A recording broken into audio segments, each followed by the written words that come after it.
Hello, I'm Tim Smith, and welcome to another Monuments Monday. And of course, in this episode, we're going to start our count of the monuments, markers, and tablets in the borough of Gettysburg that we alluded to in our last video.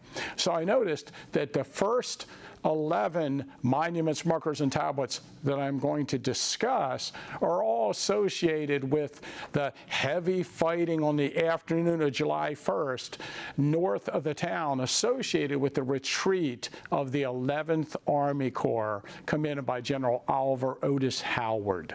Now, we're going to supply in the description a little video that I made with the History Underground that discusses this fighting in detail. And also, we had here at the ACHS done a previous video with Mark Dunkelman, the designer of the mural on Coster Avenue, in which he gets into a great amount of detail on this fighting. But for our numbered count, number 1, the 27th Pennsylvania Memorial.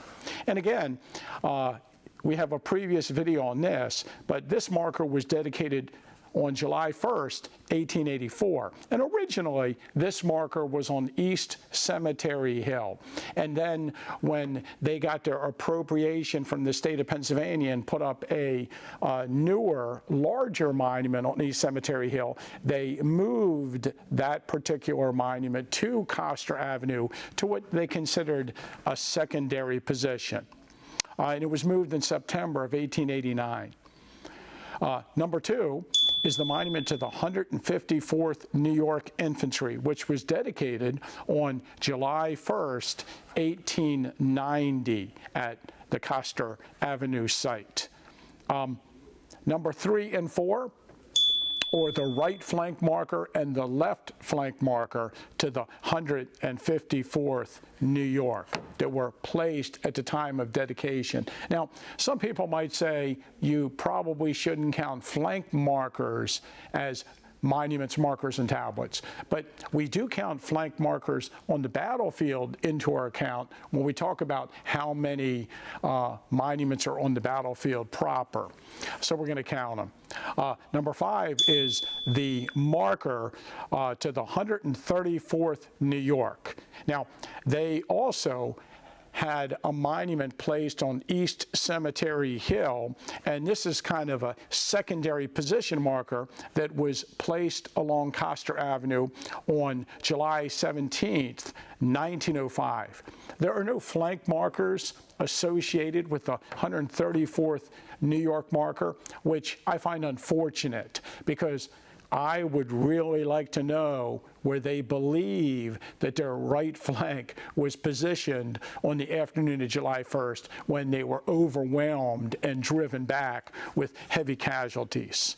The 6th marker on our list is the Coster Brigade tablet. And the Union Brigade tablets around the battlefield were placed in the early 1900s by the War Department, and I don't think they were individually dedicated, so we don't have an exact date for the placement of this marker.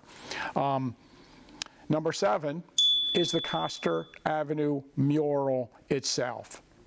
And again, people might think, well, maybe you shouldn't count a large painting as a monument, marker, or tablet. But this painting is very interesting in our borough, and it did have a dedication ceremony. It was dedicated at the 125th anniversary of the battle in 1988. It was greatly renovated in 2001, and in 2015, the original painting was removed and replaced by the version that is there today. And again, in our description, we have a video, link to a video about this painting. Number 8 is the Coster Avenue War Department sign that just simply says Coster Avenue.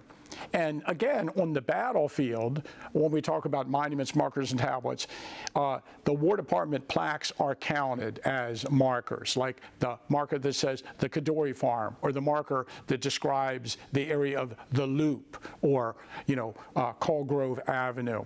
So in the town, we're going to count these. Remember, Custer Avenue is part of the Gettysburg National Military Park, but since it's landlocked within the borough of Gettysburg, we are counting these monuments as being in the borough.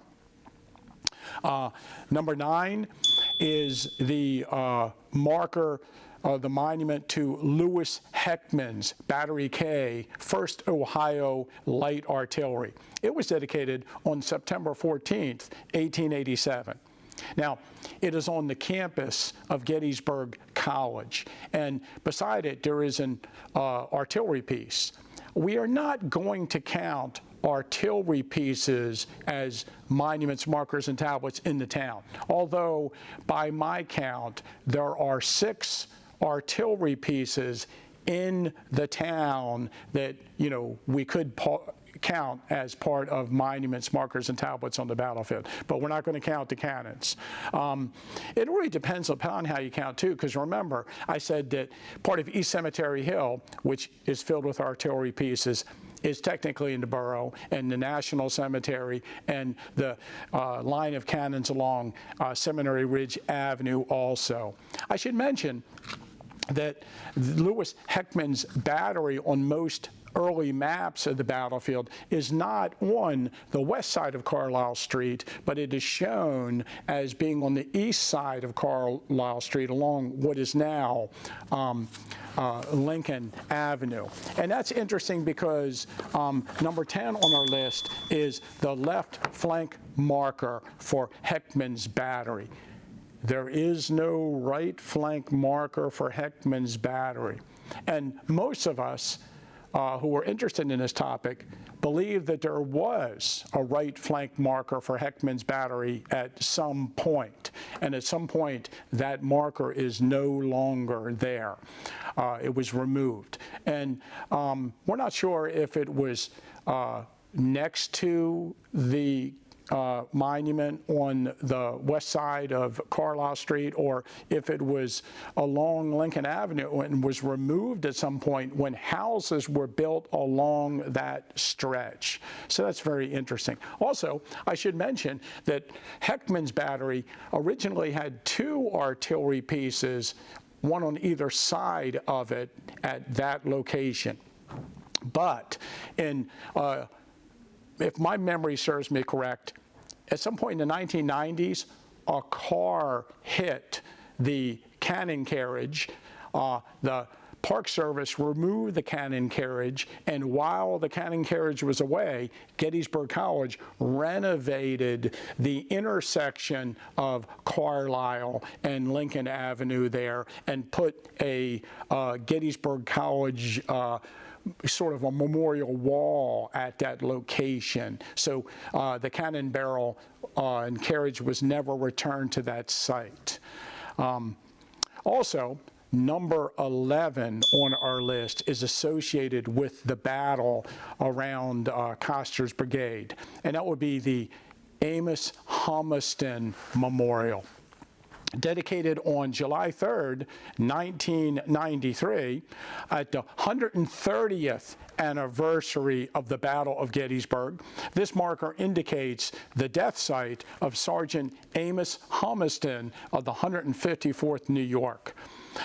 The dedication ceremony featured descendants of the Humiston family, and the keynote speaker was Mark Dunkelman, who was largely responsible for the Custer Avenue mural and who wrote a book on Sergeant Amos Humiston. So we do recommend that you watch that video in our description. And of course, I should mention that I attended the dedication ceremony for the Amos Humiston Memorial. So it is a much newer monument. Now, all these units we just talked about are involved in the fighting on the afternoon of July 1st, these units were sent out to this location from their reserve position on Cemetery Hill by Oliver Otis Howard. Initially, they were being sent out to add support to the units fighting in the fields north of the town, but as the Southern Army attacked and drove them back, this became more of a covering action for the retreat of the 11th Corps. And we're not talking about a small battle. There were some 3,000 men involved in engagement here across what is now a development in the streets of Gettysburg, and they suffered about 700 casualties on both sides in this particular action. I often wonder if General Francis Channing Barlow, who was sent out into the fields north of town on the afternoon of July 1st, would have followed his orders and kept his men back along the area that is now East Lincoln and Broadway, if that area would have been preserved as part of the Gettysburg National Military Park early on. But of course, he disobeyed orders and swung his line all the way out to the area of Barlow's Knoll, and of course, this area was developed. So it's interesting on what could have been and how this area could have been preserved. Now, Custer Avenue itself is just a strip of land owned by the Gettysburg National Military Park. And, you know, even though there was a large battle here, no effort was ever made to preserve the area by which across the Louisiana Tigers and the North Carolina Tar Heels made their attack. And it's interesting reading the Gettysburg National Military Park Commission reports in the early 1900s, because they addressed this situation. The instructions issued to the commission were wise: to purchase from time to time but small parcels of land instead of large tracts. For the important events of the Great Battle could be commemorated by monuments occupying but a comparatively small space. And the needless purchase of great areas would not only cost heavily, but would entail a continuous, useless expense to maintain them, although vacant.